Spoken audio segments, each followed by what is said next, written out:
Terbang perdana pesawat canggih N250 karya putra-putri terbaik bangsa Indonesia tanggal 10 Agustus 1995 atau tepatnya 25 tahun Indonesia merdeka memiliki banyak makna. Pertama, secara geopolitik, keberhasilan terbang perdana pesawat anak negeri itu menunjukkan pada dunia bahwa Indonesia bukan bangsa kelas 2 lagi, namun satu tahap untuk setara dengan negara-negara maju melalui penguasaan teknologi tinggi. Mantan Menteri Koperasi, Dr. H.C. Subiakto Cakrawardaya mengidentikan terbang perdana N250 selama 2 jam pada tahun 1995 dengan serangan umum 1 Maret 1949 dalam waktu 6 jam. Esensinya menunjukkan kepada dunia internasional atas kedaulatan bangsa Indonesia. Pada tahun 1949 menunjukkan eksistensi kedaulatan politik dan militer. Sedang pada tahun 1995 menunjukkan pada dunia akan kedaulatan teknologi bangsa Indonesia. Kedua, cerminan keberhasilan pencerdasan kehidupan bangsa, bahwa putra-putri terbaik bangsa telah berhasil menghasilkan karya teknologi tinggi untuk menyusul ketertinggalannya dari negara-negara maju. Pembuatan pesawat tersebut melibatkan banyak ahli. Prestasi itu juga mendorong gairah anak-anak muda untuk berpacu belajar menguasai iptek agar bangsa ini mandiri secara teknologi. Ketiga, cermin keberhasilan pembangunan ekonomi sehingga bangsa ini mampu membangun industri strategis, salah satunya industri dirgantara.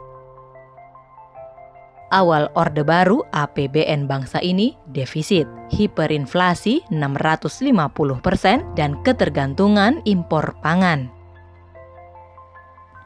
Orde Baru berhasil membalik keadaan sehingga ekonomi Indonesia tumbuh rata-rata di atas 7% per tahun secara konstan selama lebih 30 tahun.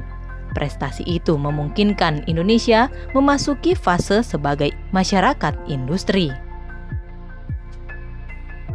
Keempat, kesiapan Indonesia untuk memasuki tinggal landas atau setara dengan negara maju. Ialah situasi perekonomian bangsa yang bertumpu pada pertanian yang kuat dan industri yang tangguh. Situasi perekonomian itu akan mendorong bangsa Indonesia melaju sejajar dengan bangsa-bangsa maju. Kelima, political will Presiden Soeharto dalam memfasilitasi dan melindungi putra-putri terbaik bangsa mengukir karya-karya berteknologi tinggi untuk menopang kemajuan dan kedaulatan bangsa di semua lini. Presiden Soeharto memanggil pulang B.J. Habibie dari studinya di Jerman dan para cendekiawan Indonesia lainnya untuk berkarya bagi kemajuan bangsa. Tanpa political will, kesemuanya mustahil terwujud. Presiden Soeharto membangun Indonesia melalui pendekatan trilogi pembangunan, yaitu stabilitas yang mantap, pertumbuhan yang tinggi, dan pemerataan pembangunan. Presiden Soeharto menskenariokan pembangunan Indonesia setara dengan negara maju dalam 2 kali pembangunan jangka panjang atau PJP yang berdurasi 25 tahun. PJP 1 dilaksanakan mulai tahun 1969, 1970, sampai dengan 1993, 1994 dan diterjemahkan ke dalam 5 tahapan pelita pembangunan 5 tahun. Pelita pertama dilaksanakan tahun 1969, 1970 sampai dengan 1973, 1974 yang dilakukan oleh Kabinet Pembangunan 1 tahun 1969 sampai dengan 1972 dan Kabinet Pembangunan 2 tahun 1972 sampai dengan 1977. Tahap ini dilaksanakan program rehabilitasi dan stabilisasi ekonomi, serta pembangunan sektor pertanian dan sektor industri yang mendukung industri pertanian, termasuk penyelesaian hutang luar negeri era Orde Lama yang di-reschedule, di mana pembayaran pokok diperpanjang 30 tahun, tahun 1970 sampai dengan 1999. Mulai Pelita II dilaksanakan program pembangunan ekonomi sepenuhnya.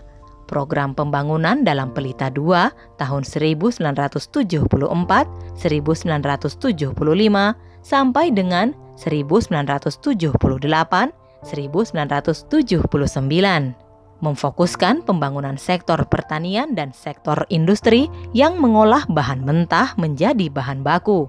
Pembangunan dalam tahap ini dilaksanakan oleh Kabinet Pembangunan II dan dilanjutkan oleh Kabinet Pembangunan III 1977 sampai dengan 1982. Pelita II dilanjutkan Pelita III tahun 1979, 1980 sampai dengan 1983, 1984 yang memfokuskan pada program pembangunan pertanian untuk terwujudnya swasembada pangan dan sektor industri yang mengolah bahan baku menjadi barang jadi. Program-program pembangunan dalam Pelita III dilaksanakan oleh Kabinet Pembangunan III dan diteruskan oleh Kabinet Pembangunan IV tahun 1982 sampai dengan 1987. Pelita IV dilaksanakan pada tahun 1984, 1985 sampai dengan 1988, 1989 dengan memfokuskan pembangunan pada sektor pertanian untuk melanjutkan usaha-usaha pencapaian swasembada pangan dan pembangunan sektor industri yang dapat menghasilkan mesin-mesin industri sendiri. Program pembangunan pada Pelita IV dilaksanakan oleh Kabinet Pembangunan IV dan Kabinet Pembangunan V tahun 1987 sampai dengan 1992. Pelita V tahun 1989, 1990 sampai dengan 1993, 1994 didesain untuk konsolidasi infrastruktur perekonomian bangsa dan percepatan penguasaan teknologi tinggi. Program pembangunan dalam Pelita V dilakukan Kabinet Pembangunan V dan Kabinet Pembangunan VI 1992 sampai dengan 1997. Pelita V merupakan fase terakhir skenario PJP 1. Pelita VI 1994, 1995 sampai dengan 1998, 1999 merupakan tahapan pertama kerangka pembangunan tinggal landas atau PJP 2 antara tahun 1994, 1995 sampai dengan 2019-2020 yang diproyeksikan untuk mensejajarkan diri dengan negara-negara maju. Pada tahap ini dilakukan dengan percepatan alih teknologi tinggi dan pemantapan eksistensi industri-industri strategis yang dibangun sebelumnya. Fase ini ditandai dengan pembuktian eksistensi industri-industri strategis seperti PT IPTN, Industri Kedirgantaraan dan Persenjataan Udara, PT PAL, Industri Kelautan dan Persenjataan Laut, dan PT Pindad, Industri Alat Utama Sistem Persenjataan yang mulai menunjukkan hasil produksinya berbasis teknologi tinggi. Pemerintah juga berusaha memutus ketergantungan produksi otomotif dari luar dengan program mobil nasional melalui proyek Mobil Timor.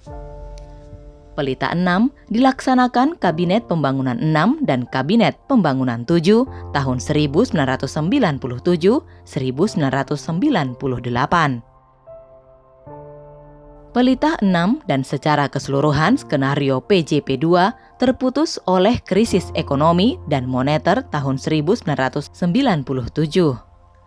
Pemerintahan Presiden Soeharto sebenarnya sering ditimpa krisis seperti krisis moneter internasional tahun 1971, krisis pangan tahun 1972, dan krisis Pertamina tahun 1975, devaluasi rupiah tahun 1978, lonjakan BBM tahun 1982, dan merosotnya harga minyak pada tahun 1986. Namun krisis-krisis itu dapat diatasi dengan baik. Ketidaksabaran sejumlah pihak menghantarkan Presiden Soeharto memilih berhenti sebagai presiden. Tahun 2020 atau tepat 75 tahun Indonesia Merdeka, N250, pesawat canggih berteknologi fly-by-wire dimuseumkan.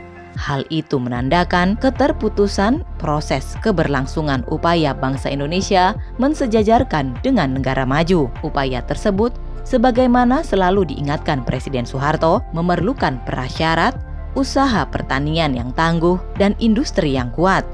Bangsa maju adalah bangsa berdaulat dalam pangan dan menguasai teknologi tinggi atau berdaulat dalam teknologi tinggi. Pemuseuman N250 merupakan langkah mundur upaya mewujudkan kedaulatan teknologi. Peristiwa ini harus menjadi momentum untuk introspeksi dan menata ulang upaya-upaya seriusnya mengejar ketertinggalan dari negara-negara maju.